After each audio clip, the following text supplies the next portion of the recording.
Nakakaloka talaga ang human behavior, ano? Porque hindi mo kapareho ng gender preference o sexual preference. Ayaw na sa'yo, ayaw na tangkilikin yung negosyo mo. O kung may ibibintang sa'yo kasalanan mo noon pa, ayaw na sa'yo.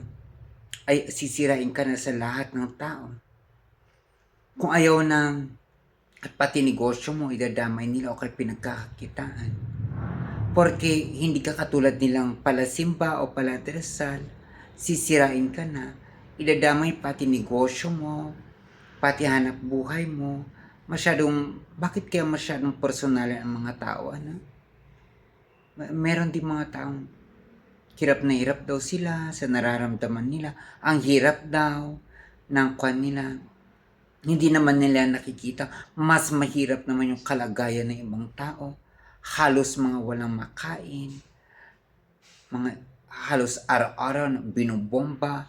Halos araw-araw inaabuso ng ama't ina. Di ba? Bakit kaya napaka-weird nating mga tao. Weird ang behavior ng mga tao, lalo na pagsama-sama, isang buong society, nagsama-sama naging baluktot ang isip. Ever since, di ba?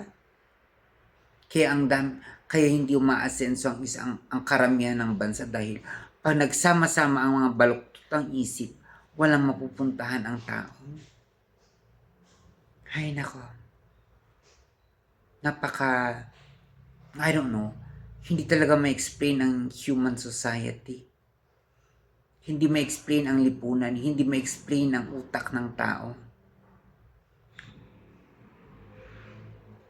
Pag masyado silang miserable sa buhay nila o wala silang magawa, ipapasa nila sa akin ang misery nila o gusto nilang maging katulad ko sila.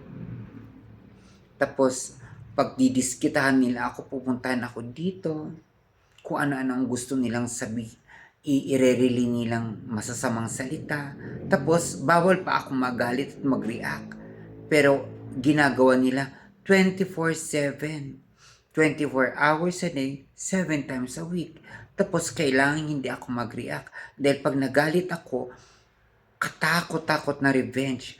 Pati hanap buhay ko, kukunin nila. At sisirain ako, sisirain lahat. Di ba?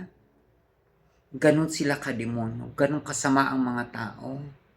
Kailangan magpaabuso ka sa kanila, kaya talagang naniniwala nga ako dun sa thesis ng isang tao ay isang book na we are living in a psychopathic society. Psychopathic society. Kumbaga, ang society walang pakiramdam, wala nang maramdaman ang society, ang mga tao dahil masyado sila nakafocus sa sarili nila. Malademonyo na ang utak nila. Parang ang alam lang nila pumatay ng kapwa-taong tulad ko, unti-unti akong patayin, magkakasama pa man din sila, o hilain pa baba ang kapwa-tao, di ba? Ganon. O sirain ang buhay ng ibang tao. Ganon ang society. Mas nakaka-relate ang karamihan sa mga magnanakaw at kriminal na binubuhay pa nila sa bilangguan kahit na naghihirap na ang society. Imbes na isili-elektrika sila dahil napatunayan namang pumatay sila o nagkasalat sila at na marami silang sinirang buhay, ngayon, doon pa sila, yung pang kinakampihan ng karamihan ng tao. Dahil talaga ang tao, parang utak psychopaths, utak kriminal ang karamihan ng tao. Yun ang society. Ewan, nakakaloka. Kakaloka. I hope, sana someday may maibang tao naman dyan, na ibang breed ng tao. Lalong-lalo na ngayon, social media, mas lalo nagiging apathetic at walang pakiramdam ang mga tao dahil puro social media.